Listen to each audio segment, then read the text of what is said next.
नमस्कार दोस्तों, आज हम उपस्थित हैं आपके सामने फिर। आपको पता होगा कि जब पॉलिटिकल साइंस हम पढ़ रहे थे, पॉलिटिकल साइंस में भारत की राज्य व्यवस्था, तो उस समय आपको मैं पढ़ाया था कि जो संवैधानिक ढांचा था, संवैधानिक ढांचा में और उसके बाद सरकार के प्रणाली कैसी है, इसमें जो पार्ट था उसको बारे में बताया था। उसके बाद केंद्र सरकार बताया था आपको, केंद्र सरकार में क्या क्या पढ़ने हैं हमें। फिर उसके बाद राज्य सरकार आपको बताया था कि राज्य सरकार में क्या क्या पढ़ने हैं। और उसके बाद स्थानीय सरकार में क्या क्या पढ़ने थे। फिर इसको एक बार रिवाइज कर देते हैं आपके सामने, फिर आगे इसके आने वाले चैप्टर का जो नाम है उसको बता देंगे। हमने पढ़ा था राज्य संवैधानिक ढांचा में कि संविधान का ऐतिहासिक पृष्ठभूमि क्या है। संविधान के ऐतिहासिक पृष्ठभूमि का मतलब इसके बारे में बताया था कि इसके निर्माण की प्रक्रिया कैसी थी। 1773 से लेकर के 1856 तक का काल कंपनी का शासन, फिर उसके बाद ब्रिटिश ताज का शासन, ये बताया था। अभी ये डिस्क्राइब पूरे करने बाकी है, लेकिन चैप्टर का फ्रेम जब मैंने करा था तो उस समय ये बात बताई थी आपको। फिर इसके बाद आपको बताया था कि संविधान का निर्माण, संविधान की विशेषता क्या, प्रस्तावना क्या, नागरिकता क्या, मूल कर्तव्य क्या, मूल राज्य की नीति निर्देशक तत्व कौन से हैं। और उसके बाद मूल कर्तव्य बताया था, संविधान की संशोधन प्रणाली बताए थे, संविधान के बेसिक स्ट्रक्चर, संविधान के मूलभूत ढांचा के बारे में बताया था। उसके बाद जो हमने ये बताया था कि सरकार की प्रणाली कैसी है, इंडियन गवर्नमेंट का फॉर्म कैसा है, इंडियन गवर्नमेंट की कैसी व्यवस्था अपनाती है, तो संसदीय व्यवस्था, संघीय व्यवस्था बताया था इसमें। फिर उसके बाद राज्य और केंद्र और राज्य संबंध के बारे में कुछ जानकारी दी थी आपको। उसके बाद आपको बताया था कि राज्य की जो केंद्र और राज्य संबंध और राज्य संबंध कैसे हैं, और इसके बाद आपातकालीन व्यवस्था को इसी संघीय सरकार की प्रणाली वाले भाग में आपको फ्रेम किया था। फिर इसके बाद आपको केंद्र सरकार बताया, पिछले लेक्चर में केंद्र सरकार को कंप्लीट किया था। केंद्र सरकार में क्या क्या पढ़ने थे हमें, राष्ट्रपति, उपराष्ट्रपति, प्रधानमंत्री, केंद्रीय मंत्रिपरिषद, केंद्रीय मंत्रिमंडल, संसद को बताया था, संसद समूह बताया था, संसदीय समूह बताया था, संसदीय मंच बताया था, संसदीय समूह क्या होते हैं, संसदीय मंच क्या होते हैं।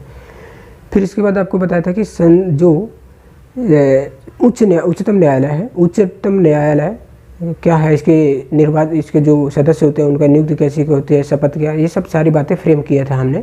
फिर उसके बाद आपको बताया था कि जो उच्चतम न्यायालय की न्यायिक समीक्षा क्या होती है, न्याय प्रणाली में किस समय रिव्यू होता है वो कैसे होता है, कौन कौन करता है, इसके क्या प्रक्रिया भी नहीं बताया, इसको फ्रेमिंग किया है हमने अभी। फिर इसके बाद न्यायिक समीक्षा के बाद न्यायिक सक्रियता क्या होता है, जनहित याचिका क्या होता है, इन सब बारे में बात किया था। अगला जो भाग था राज्य सरकार में हमने बताया था कि राज्यपाल क्या होते हैं, राज्यपाल की नियुक्ति, शपथ, सब प्रक्रिया अभी फ्रेमिंग कर दी गई थी। उसके बाद मुख्यमंत्री की नियुक्ति कैसे होती है, सदन का क्या सदस्य नेता कैसे रूप में होता है राज्य स्तर पे। फिर जो केंद्रीय विधान परिषद नहीं, राज्य की जो विधानमंडल है, राज्य के विधानमंडल, फिर इसके बाद आपके उच्च न्यायालय क्या है, उच्च न्यायालय में कौन सदस्यों की नियुक्ति कैसे होती है, ये सब बातें बताई थी। फिर उसके बाद अधिकरण क्या होता है, अधिकरण के प्रशासनिक संबंध क्या होता है, इनके जो काम क्या होते हैं, इन सब बारे में फ्रेम किया था। और उसके बाद जो कुछ राज्यों के लिए विशेष दर्जा थे, जैसे महाराष्ट्र, गुजरात, ऐसे कुछ बहुत सारे 7-8 राज्य हैं जो उनके विशेष राज्य की दर्जा थे। विशेष राज्य की दर्जा में स्पेशल क्या प्रावधान है ये बचा हुआ पढ़ाना, लेकिन क्या जो राज्य हैं उनके लिए विशेष राज्य का दर्जा देने का महत्व क्या है, तो उनको ये कैटेगरी में डाला ही क्यों गया है, ये सब फ्रेम किया था। फिर इसके बाद हमने फ्रेम किया था कि स्थानीय गवर्नमेंट, स्थानीय निकाय में पंचायती राज के बारे में बताया था कि 1992 जो 73वां संविधान संशोधन था 1956 एक्ट का विस्तार था, इस सब बारे में फ्रेम किया था। और नगर पालिका के बारे में फ्रेम किया था, स्थानीय गवर्नमेंट का ही भाग भी है नगर पालिका। नगर पालिका में फ्रेम किया था कि जो नगर पालिका का महानगर, नगर निगम, ये सब जिनका चुनाव होता है, इनके सदस्य के काम क्या होते हैं, सदस्य की नियुक्ति कैसे होती है, इनके सारे डिटेल पढ़ने हैं, लेकिन इनकी फ्रेमिंग कर दी गई थी उस दिन। आज हम अगले टॉपिक पे जो पढ़ेंगे, जो केंद्र शासित प्रदेश और जनजातियाँ, केंद्र शासित प्रदेश और जनजातीय क्षेत्र, जनजाति जो अनुसूचित एवं जनजाति क्षेत्र हैं, इनके बारे में पढ़ेंगे आज के भाग में। आज के लेक्चर में केंद्र शासित प्रदेश और अनुसूचित जातियाँ और जनजातियाँ क्या होती है, इस बारे में पढ़ेंगे। फिर इसके बाद आपके जो इसी केंद्र शासित प्रदेश वाला ही भाग है, केंद्र शासित प्रदेश में ही इसके बाद 2 चैप्टर इसमें भी है। फिर आपके जो संवैधानिक निकाय वाला भाग था, संवैधानिक निकाय, इसको पढ़ेंगे कि संवैधानिक निकाय कौन कौन से संस्थाएं हैं संवैधानिक निकाय में, यानी कॉन्स्टिट्यूशनल बॉडी में कौन कौन से संस्थाएं आती हैं, इनके बारे में इनके तो नाम बता देते हैं आपके, जैसे निर्वाचन आयोग, लोक सेवा आयोग, संघ लोक सेवा आयोग, राजस्व लोक सेवा आयोग, जीएसटी परिषद, ये सब जो हैं आपके संवैधानिक निकाय हैं। संवैधानिक निकाय, इनकी नियुक्ति कैसे होती है, संरचना कैसे होती है, इनके कार्यकाल कितने होते हैं, इनके कार्य क्या होता है, इनके जो प्रशासनिक नियंत्रण इन पर कैसे होता है, ये सब बारे में अभी डिस्कस करेंगे। इसके बाद और कोशिश करेंगे कि आज ही जो राज्य के गैर संवैधानिक निकाय हैं, गैर संवैधानिक निकाय हैं, वो भी कंप्लीट हो जाए। आपके नीति आयोग जैसे राज्य ह्यूमन राइट कमीशन, मानव अधिकार आयोग, ये सब जो हैं आपकी, ये भी कंप्लीट हो जाए, इसकी फ्रेमिंग कर दी जाए। ठीक है, फिर आप स्टार्ट करते हैं यहाँ से, जो आपका केंद्र शासित प्रदेश और अनुसूचित जनजातियाँ, इनके बारे में।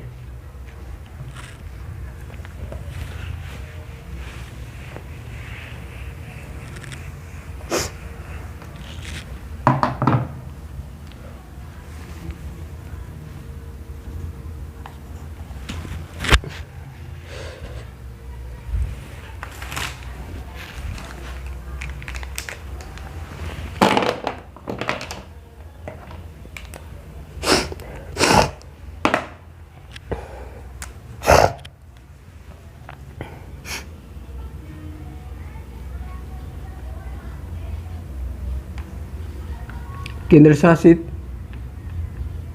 प्रदेश एवं अनुसूचित जनजाति,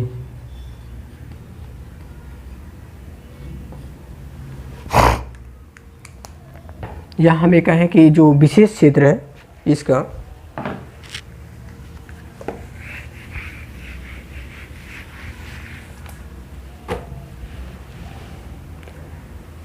विशेष क्षेत्र इसे कहते हैं, या इसे विशेष क्षेत्र कह सकते हो आप, विशेष क्षेत्र। ये भी मार्कर चल नहीं रहा है, इसको भी बदलना पड़ेगा।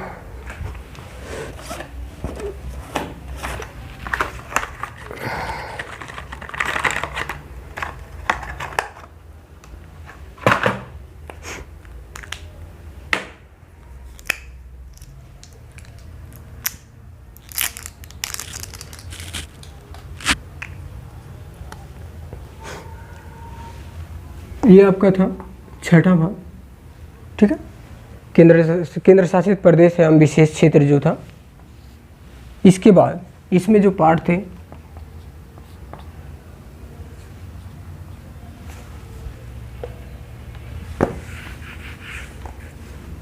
केंद्र शासित प्रदेश का गठन, केंद्र शासित प्रदेश, इनका गठन कैसे होता है, गठन की प्रक्रिया क्या होती है, इनका प्रशासन कैसे होता है। प्रशासन मतलब इनके क्षेत्र का जो संवैधानिक ढांचा, प्रशासन कैसे होता है, इनके काम जो प्रशासनिक काम है ये कैसे कौन कराता है और किस प्रक्रिया के तहत होता है। इन पे नियंत्रण कौन करता है, ऐसे कहें हम। ठीक है, अगला पार्ट था अनुसूचित जाति यानी जनजाति।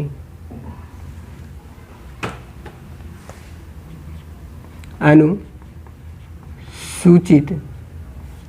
जाति एवं जनजाति, जनजातियाँ, इनमें प्रशासन कैसे होता है, इनका प्रशासन इसमें पहले देखेंगे अनुसूचित जाति का प्रशासन।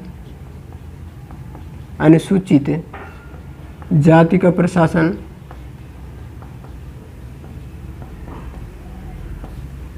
फिर अनुसूचित जनजाति का प्रशासन,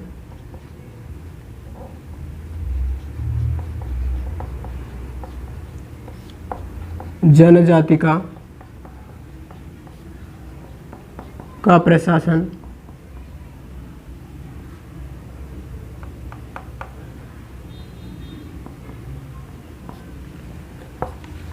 ये सब बातें इसी में पढ़ेंगे। ठीक है, ये इसमें 2 ही चैप्टर हैं, इसी केंद्र शासित प्रदेश और विशेष क्षेत्र में। इसके बाद जो अगला भाग था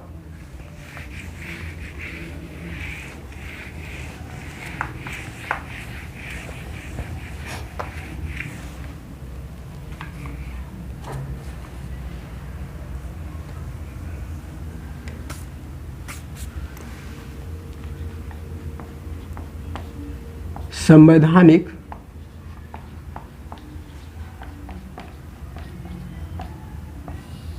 निकाय। संवैधानिक निकाय कौन कौन से हैं, इसमें देखेंगे कि संविधान, ये भाग आपका 7वां था। संवैधानिक निकाय में कौन कौन से निकाय आते हैं, इनके बारे में चर्चा करेंगे। संवैधानिक निकाय में आपका जो इसमें पहला लेसन है, पहला लेसन आपका निर्वाचन आयोग। आपकी जो निर्वाचन आयोग का मतलब है कि आपको जो चुनाव प्रक्रिया होती है आपके, उसको यही कंडक्ट करता है निर्वाचन आयोग। निर्वाचन आयोग का काम जैसे चुनाव कराना किसी क्षेत्र का, जैसे लोकसभा, राज्यसभा, लोकसभा में भी कोई चुनाव हो रहा, लोकसभा का चुनाव होता है तो ये निर्वाचन आयोग ही इसको कंडक्ट करता है। ठीक है, इनकी सारी चुनाव की खर्च मतलब ये कहें कि चुनाव जहाँ से स्टार्टिंग निर्माण चुनाव की डेट से लेकर के उसकी पूरा अंत तक, परिणाम तक सारा कंडक्ट यही करता है। चुनाव के डेट निर्धारित करने से लेकर के चुनाव के जो रिजल्ट आते हैं वहाँ तक के सारी प्रक्रिया को यही कंडक्ट कर, इसी के अंडर, इसी की देखरेख में होती है। तो इसमें कुछ सदस्य होते हैं, जो सदस्य होते हैं उनके बारे में देखते हैं क्या होता है।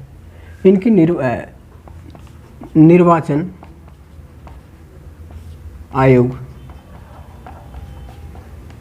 निर्वाचन आयोग का जो सदस्य होते हैं, सदस्यों की नियुक्ति कैसे होता है,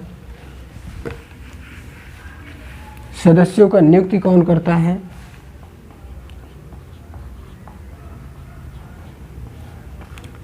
संरचना क्या होती है इनके, अच्छा इनके जो मेंबर होते हैं, मेंबर की कुछ संरचना होती है कि कौन चीफ इलेक्शन कमीशन होगा, कौन इलेक्शन कमीशन होगा, ये सब इनकी मेंबर की वैरायटी होती है। इसमें जैसे कुछ लोगों को चीफ इलेक्शन कमीशन बना दिया जाए, मतलब हेड बना दिया जाए, फिर उसमें मेंबर होते हैं, उसमें एक पदक्रम होता है, तो इनकी संरचना यही कहलाएगी।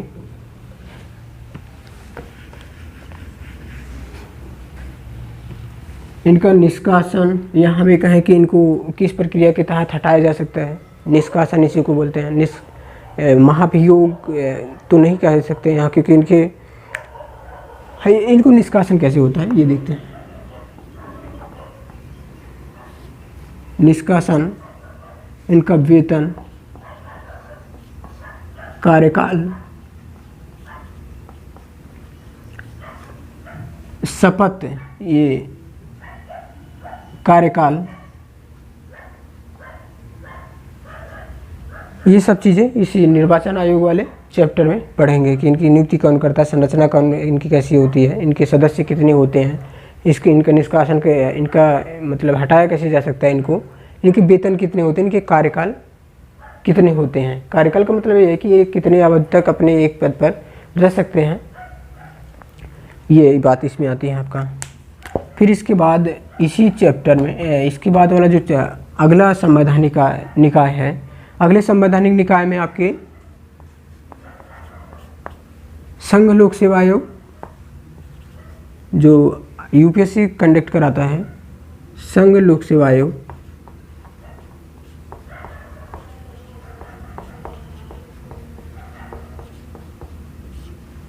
संघ लोक सेवा आयोग। जो संघ लोक सेवा आयोग का मतलब ये है कि आपको जो आईएएस, पीसीएस, आईएएस, आईएफएस और आईपीएस जो होते हैं, अब ये परीक्षा कराती हैं। जैसे जो और इसमें सिर्फ इसी की परीक्षा नहीं कराती, जैसे और सारी बहुत सारी पोस्ट हैं शेयर डिफेंस के, उसकी भी यही परीक्षा कराती है। बहुत सारे ऐसे और हैं सेंट्रल गवर्नमेंट के, उसकी भी यही परीक्षा कराती है यूपीएससी ही। इसका क्या काम होता है, परीक्षा की डेट निर्धारित करने से लेकर के उसके परिणाम तक सारे काम को यह देखती है संघ लोक सेवा आयोग। ये भी सेंट्रल गवर्नमेंट की जो वैकेंसी होती है ज़्यादातर उसमें ये काम करती है। जैसे एसएससी है, एसएससी को आप नाम सुने होंगे, यूपी किसी स्टेट पीसीएस के नाम सुने होंगे। ऐसे ये सेंट्रल गवर्नमेंट पे एक संस्था है, ये संस्था है, ये संस्था या आयोग जो परीक्षा कराती है, परीक्षा करा करके चयनित करती हैं लोगों को, इसका काम है ये। इसमें जो सदस्य होते हैं उनकी नियुक्ति, इनकी संरचना, कार्यकाल,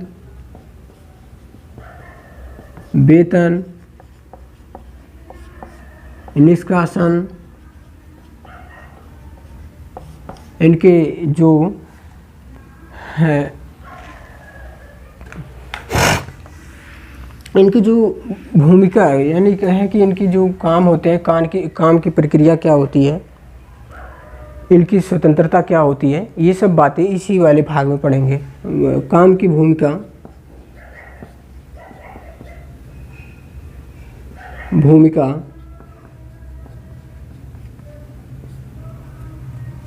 काम की भूमिका, इनकी खुद में स्वतंत्रता क्या होती है, स्वतंत्रता,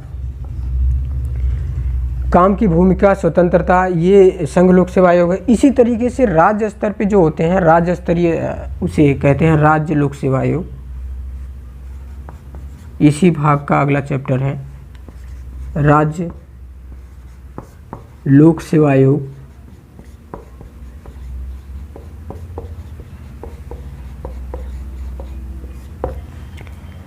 राज्य स्तर पे जो परीक्षाएं होती हैं ए ग्रुप की, जैसे पीसीएस हुआ, तहसीलदार हुआ, इन सब की जो परीक्षा कराता है वो राज्य लोक सेवा आयोग कराता है। राज्य लोक सेवा आयोग परीक्षा दिन निर्धारित करने से लेकर के उसके परिणाम तक सारी प्रक्रिया इसी के अंदर में होती हैं। राज्य लोक सेवा आयोग राज्य स्तर के जो पीसीएस स्तर के अधिकारी होते हैं उनकी, और इनकी देखें कि ये राज्य लोक सेवा आयोग के जो सदस्य होते हैं उनकी नियुक्ति कैसे होती है, इसमें देखेंगे। संरचना, इसमें कितने सदस्य होते हैं, वो क्या काम करते हैं, काम क्या होता है उनका, या भूमिका क्या होती है उनकी, वेतन क्या होता है उनका, उनका ये कहें कि स्वतंत्रता भी होती है उनकी कुछ अपनी, वो कैसे काम करेंगे, ये किसी का हस्तक्षेप ना हो, किसी सरकार का, राज्य स्तरीय सरकार का या केंद्र स्तरीय सरकार का कोई हस्तक्षेप ना हो, ये बात उसमें देखेंगे, किसी प्रकार का हस्तक्षेप ना हो उसमें। ठीक है। जो इनके कहें कि हम संघ लोक सेवा आयोग, राज्य लोक सेवा आयोग के बाद जो वित्त आयोग है, वित्त आयोग का मतलब है आपका अगला भाग है इसी का, संवैधानिक निकाय का वित्त आयोग।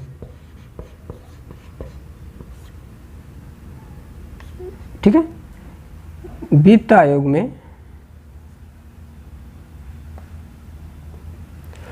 एक सेकंड, थोड़ा इसमें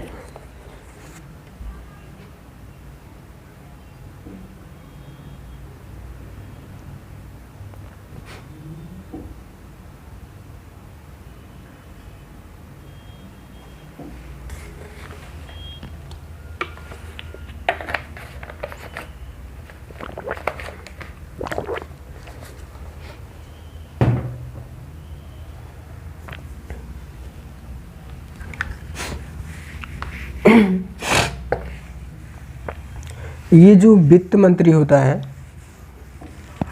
इसका आप नाम सुने होंगे, वित्त आयोग सलाह देता है सेंट्रल गवर्नमेंट को। और जैसे वित्त आयोग राज्य में कितना इसके आवंटन किया जाए, कहाँ कितना किसको खर्च दिया जाए, ये सलाह की प्रक्रिया, सलाह देता है सेंट्रल गवर्नमेंट को। तो इसकी संरचना क्या होती है, संरचना क्या होती है, इसकी नियुक्ति कौन करता है, कार्यकाल कितने होते हैं, वेतन कितना होता है, और ये जो सलाह देता है वो कहाँ तक बाध्यकारी होता है या फिर बाध्यकारी नहीं होता है संसद के लिए। सलाह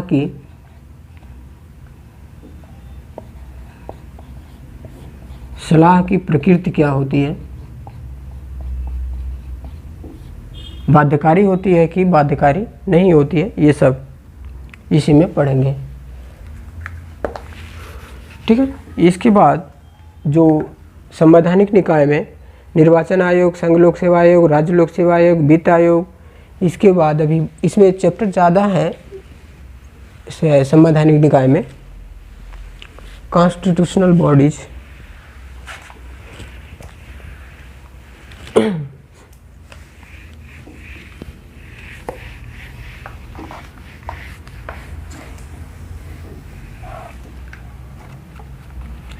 अभी आप जल्दी नाम सुने होंगे कि जीएसटी हुआ तो 3 साल हो गए, लगभग 3 से 4 साल। ये 21 जून को 2017 में ये लागू हुआ था। लेकिन अगर ये जो जीएसटी परिषद है, बात की जाए कि इसकी नियुक्ति, संरचना, इनके काम क्या होते हैं, ये करते क्या है, ये लोग हैं जीएसटी परिषद में जो सदस्य हैं, ये भी एक संवैधानिक निकाय है क्योंकि कानून के तहत बना गया निकाय है ये।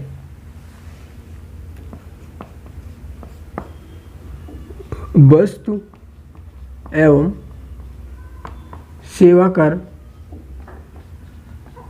परिषद,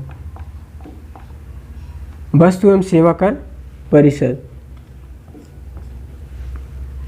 इसमें जो परिषद में सदस्य होते हैं उनके काम क्या होते हैं ये देख लेते हैं। वस्तु एवं सेवा कर परिषद में काम, कार्य क्या होता है इनका, इनके जो संरचना होती है वो कैसा होता है, संरचना, कार्य, पहले संरचना पढ़ लेंगे, फिर कार्य पढ़ लेंगे, फिर इनकी सलाह की प्रकृति कैसी होती है। ये सलाह तो नहीं, ये कह सकते हैं कि ये जो इम्प्लीमेंट करते हैं, ये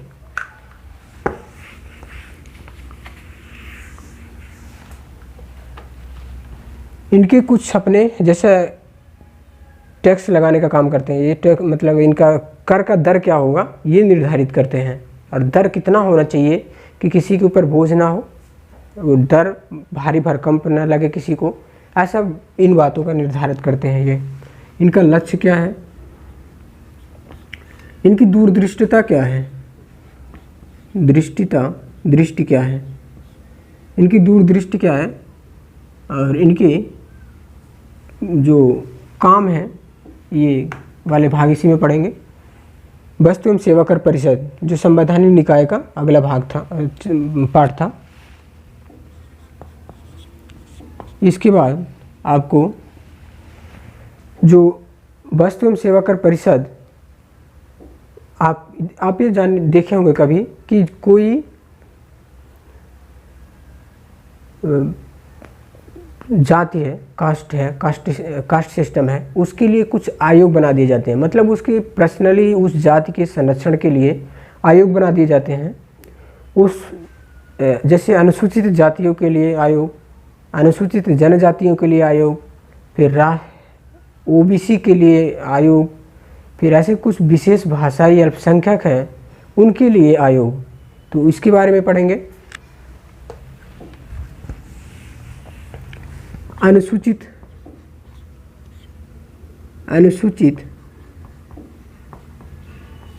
जाति के लिए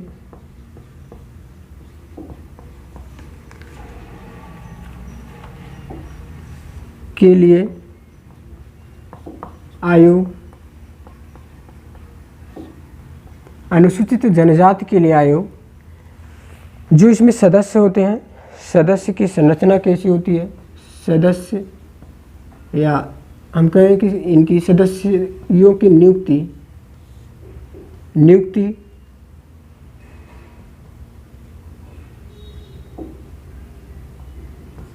सदस्यों की नियुक्ति, सदस्यों के काम क्या होते हैं, संरचना कैसी होती है इनकी, कार्यकाल कितना होता है,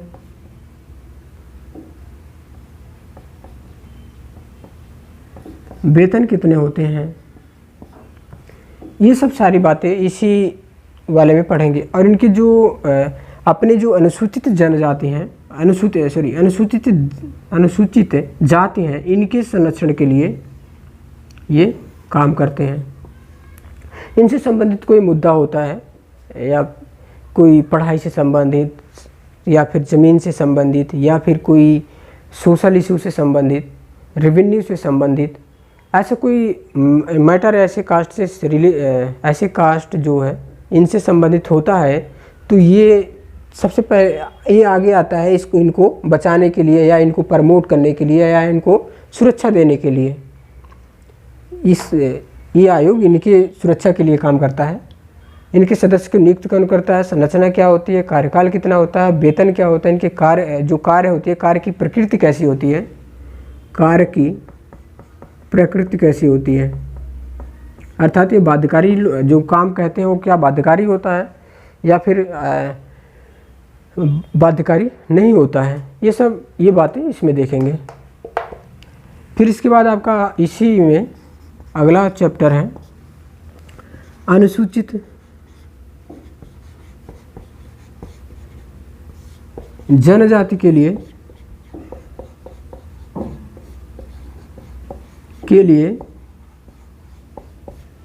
आयोग। अनुसूचित जनजाति के लिए आयोग। अनुसूचित जनजाति जैसे ट्राइबल से schedule caste and schedule tribe होता है, तो शेड्यूल कास्ट के लिए ये वाला था, शेड्यूल ट्राइब के लिए ये वाली है अनुसूचित जनजाति के लिए आयोग। इनमें जो सदस्य होते हैं ये सदस्य अनुसूचित जनजातियों के लिए काम करते हैं, अर्थात इनसे संबंधित कोई समस्या, सोशल इशू हो, रेवेन्यू से इशू हो या फिर कोई पॉलिटिकल इशू हो, ऐसे मैटर को ये आयोग ज़्यादा पहले आकर के काम करना चाहता है, करता भी है ये, क्योंकि उन्हीं के लिए बनाया गया है, उन्हीं के संरक्षण के लिए बनाया गया है और उन्हीं को उनके सदस्य ज़्यादा प्रमोट करते हैं। ऐसे इनके जो मसले होते हैं, इनके संबंधित कोई मैटर होता है, इनके सदस्यों की नियुक्ति कौन करता है,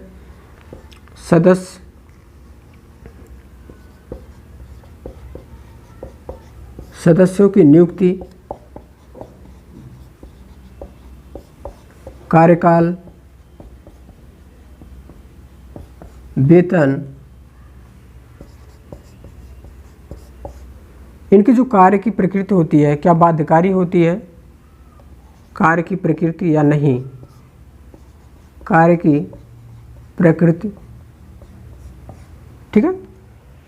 इसमें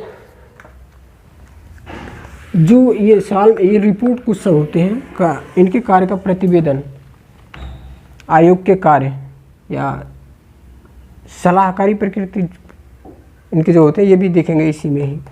और इसमें जो भी टॉपिक छूट रहे हैं वो भी पढ़ेंगे इसी वाले में। जैसे ये है अनुसूचित जनजातियों के लिए, फिर अनुसूचित जातियों के लिए ये वस्तु एवं सेवा कर परिषद की जो बहुत सारे इसमें टॉपिक नहीं लिखे हैं, तो वो भी ऐसा नहीं कि वो भी नहीं पढ़ेंगे, वो भी पढ़ेंगे। बस इसमें ये फ्रेम है, फ्रेमिंग की जा रही है, फ्रेमिंग में वो चीज़ें लिखी जा रही है जो बहुत ही इंपॉर्टेंट है इसके दृष्टि से। इस चैप्टर में जो मोस्ट इम्पॉर्टेंट पॉइंट है उसको यहाँ पर फ्रेम कर रहे हैं। इसके बाद आपका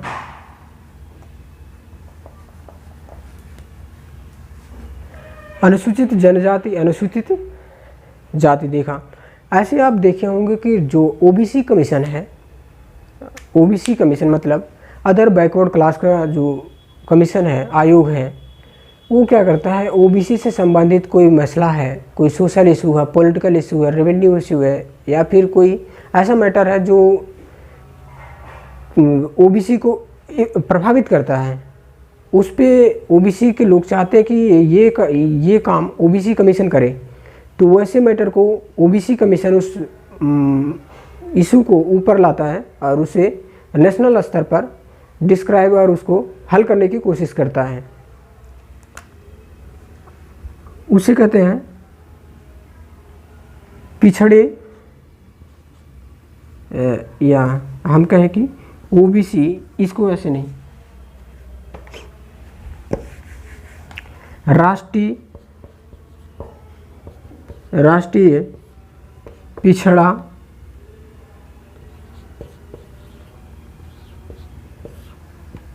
पिछड़ा आयोग, राष्ट्रीय पिछड़ा आयोग, इसकी स्थापना, कार्य, संरचना, कार्यकाल और जो सदस्य होते हैं, सदस्यों की जो नियुक्ति होती है,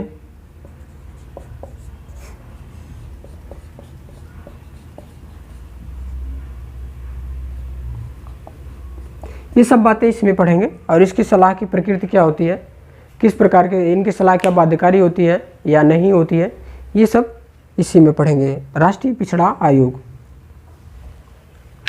और इनकी स्वतंत्रता कितनी हद तक होती है ये भी देखेंगे।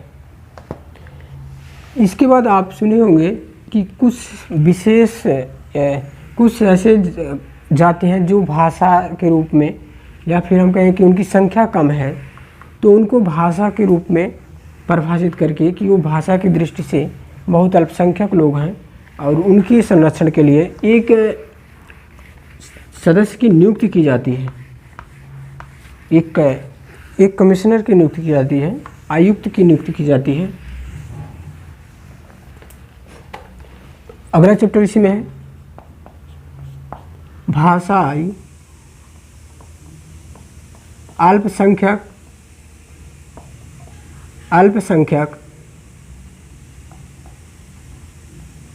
वर्ग के लिए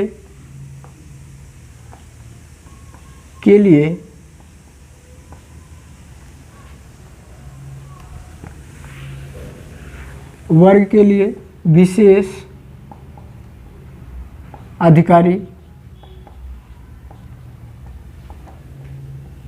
वर्ग के लिए विशेष अधिकारी।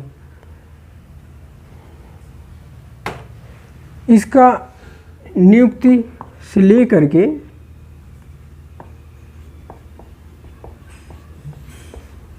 इसके संवैधानिक प्रावधान क्या हैं, संवैधानिक शक्तियाँ क्या हैं, इसकी शक्ति, स्थिति या शक्ति, और ये जो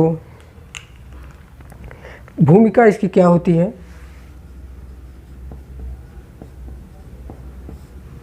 ये सब बातें इसी वाले चैप्टर में पढ़ेंगे। भाषाई अल्पसंख्यक वर्गों के लिए विशेष अधिकारी जो है उसकी नियुक्ति, संवैधानिक स्थिति, संवैधानिक कार्य क्या होते हैं इसके संवैधानिक जो प्रक्रिया इसके लिए वो क्या है, और इसकी जो शक्तियाँ वो क्या है, और इसकी भूमिका क्या होती है अपने भाषाई अल्पसंख्यक को सुरक्षित रखने के लिए, और इनको कैसे, उनको भाषाई अल्पसंख्यक जो वर्ग है उनको कैसे संरक्षण ये प्राप्त करता है, कैसे संरक्षण देता है, ये बातें देखेंगे इसमें। यहाँ तक तो आपका जो भाषाई अल्पसंख्यक वर्ग के लिए था। इसके बाद इसी में ही संवैधानिक निकाय में ही, अभी ये ख़त्म नहीं हुआ इतना,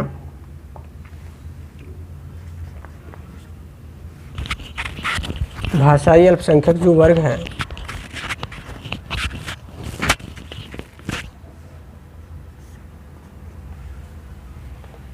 भारत का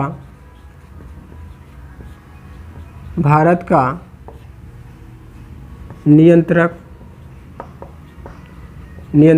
एवं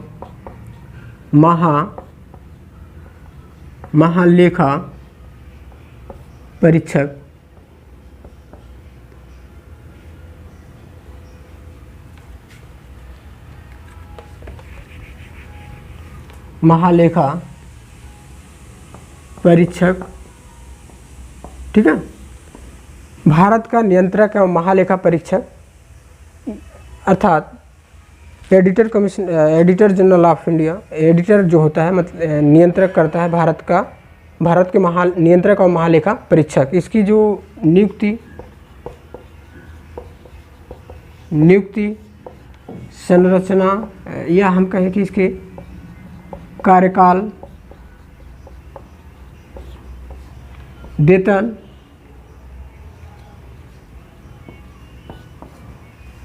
और इसके जो सलाह कर्तव्य क्या होते हैं, कर्तव्य कार्य कहते हैं उसे, कार्य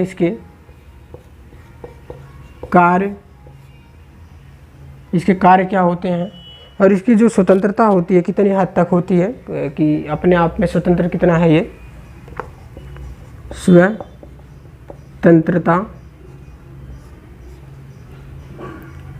स्वतंत्रता, कर्तव्य क्या होते हैं इनके, ये सब भारत का नियंत्रक और महालेखा परीक्षक वाले भाग में पढ़ेंगे। ठीक है। फिर इसके बाद इसके जो चैप्टर हैं, इसके अगले वाले भाग में भारत के महान्यायाधीश, attorney general of India,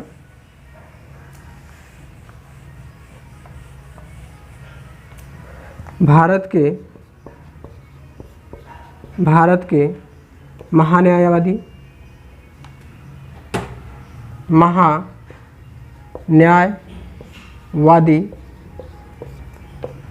Bharat के अटॉर्नी जनरल ऑफ इंडिया, ये भारत सरकार के जो कानूनी देख रेख करते हैं वो अटॉर्नी जनरल ही ऑफ इंडिया ही है। इनकी नियुक्ति, कार्यकाल, वेतन, संरचना, और इनकी क्या सुरक्षा होती है, अपना कह सकते हैं, इनका एक अपना स्टेटस होता है, मर्यादा होता है, अधिकार एवं मर्यादा क्या होती है इनकी। ठीक है। ये भारत के महान्यायवादी की नियुक्ति, कार्यकाल की, वेतन, संरचना और इनके अधिकार और मर्यादा इसी वाले भाग में पढ़ेंगे। ठीक है। फिर इसके बाद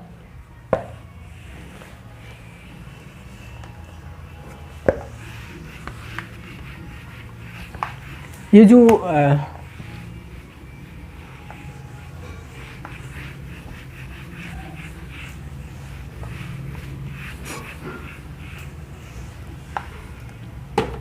भारत के इसी वाले भाग में, या फिर हम ये भारत के महान्यायवादी का तो बारे में पढ़ा है, भारत की जो कानूनी, भारत सरकार के जो कानून की सुरक्षा देते हैं कानूनी, उसके बारे में देखा। फिर इसके बाद राज्य स्तर पे ऐसे होते हैं, राज्य स्तर की सरकार को जो कानूनी सुरक्षा देते हैं उसे क्या कहते हैं, भारत के, या उनको कहते हैं राज्य सरकार के अधिवक्ता, राज्य का महाधिवक्ता, advocate general of India state. राज्य के इसे राज्य के महाधिवक्ता कहेंगे, महाधिवक्ता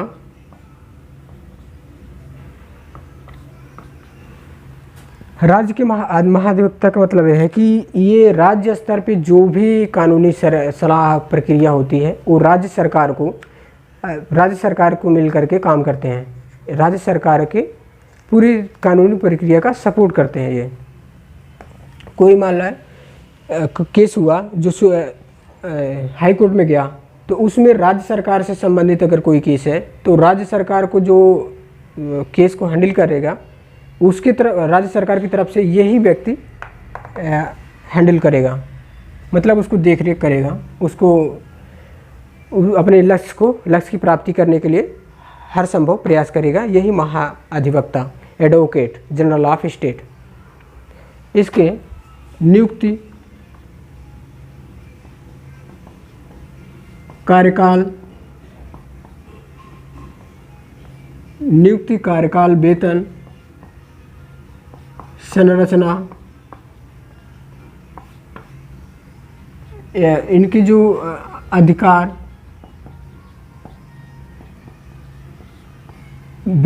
अधिकार क्या होते हैं, ये सारी बातें इसी में पढ़ेंगे। नियुक्ति, कार्यकाल, वेतन, संरचना, अधिकार, ये महाधिवक्ता वाले, राज्य के महाधिवक्ता वाले चैप्टर में ही, ठीक है।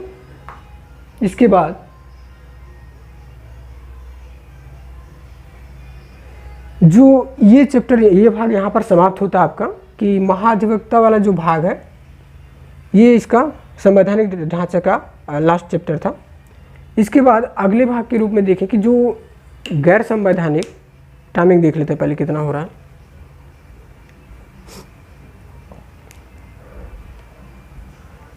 इसको यहीं पर समाप्त करते हैं क्योंकि ये ज़्यादा लंबा हो जाएगा फिर लेक्चर, क्योंकि 43 मिनट में देख रहा हूँ, 43-45 मिनट पहले ही हो चुका है, तो मैं तो नहीं चाहता 45 से 50 मिनट से ज़्यादा हो। अगले भाग जो बच रहे हैं उसको अगले दिन अगले चैप्टर में पढ़ लेंगे, जो आपको गैर संवैधानिक निकाय वाला चैप्टर है, ठीक है। आप नमस्कार।